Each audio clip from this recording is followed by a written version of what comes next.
Good afternoon, good evening. My name is Sierra, and today's devotional is titled Unstoppable. And I'm going to be reading out of Mark 10, verses 46 through 52, and it's a story about a man named Bartimaeus. And I'm just going to jump straight in. Verse 46, and they came to Jericho, and as he was leaving Jericho with his disciples and a great crowd, Bartimaeus, a blind beggar, the son of Timaeus, was sitting by the roadside. And when he heard that it was Jesus of Nazareth, he began to cry out and say, Jesus, son of David, have mercy on me. And many rebuked him, telling him to be silent.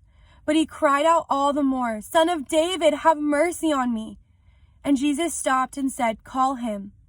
And they called the blind man, saying to him, Take heart, get up, he is calling you. And throwing off his cloak, he sprang up and came to Jesus. And Jesus said to him, What do you want me to do for you? And the blind man said to him, Rabbi, let me recover my sight. And Jesus said to him, Go your way, your faith has made you well. And immediately he recovered his sight and followed him on the way. And there are two things in this story that I want to touch on and how I feel that it can apply to our lives, what it would look like if we had the faith of blind Bartimaeus.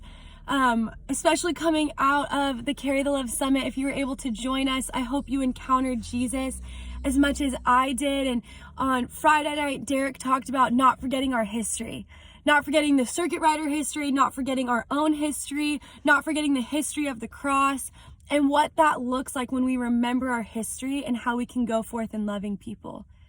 And on Saturday, our morning, your guys' afternoon, we had regional breakout groups, and I know that I was so inspired.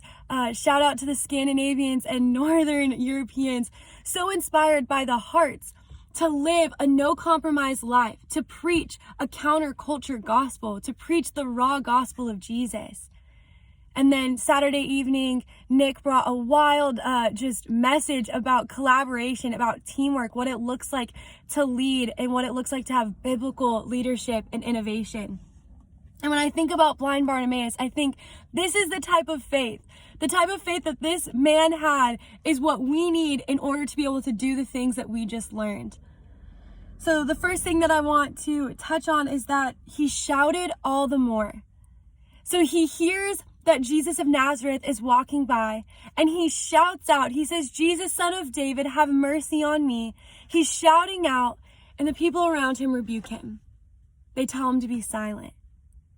And the scripture says, but he shouted, he cried out all the more. Would we be a people that our hearts are so set on getting in the presence of Jesus?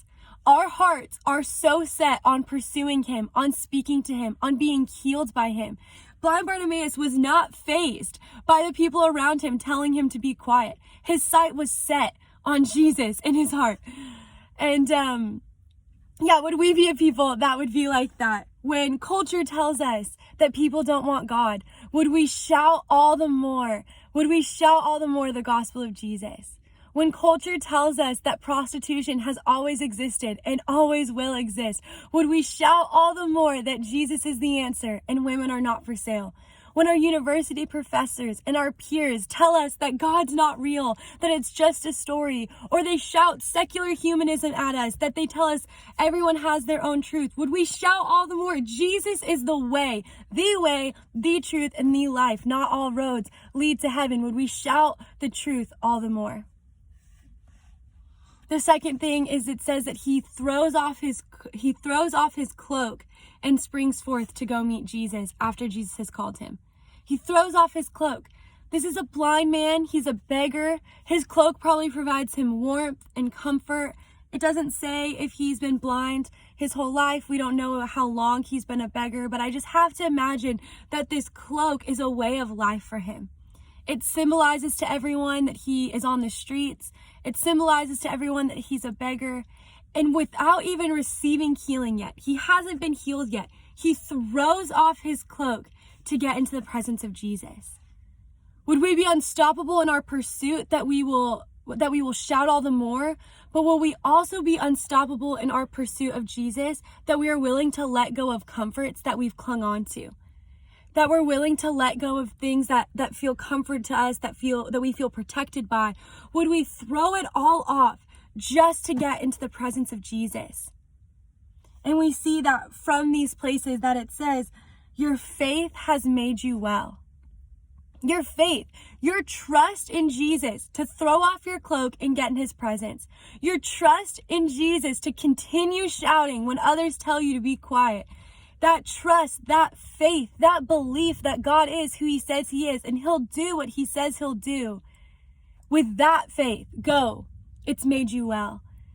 I bless you guys today. I hope that you have a great Monday, that you have a great week. And that we can go forth and be like blind Bartimaeus in our pursuit of Jesus, that we would be unstoppable when our heart is set on getting in the presence. We love you guys and see you soon.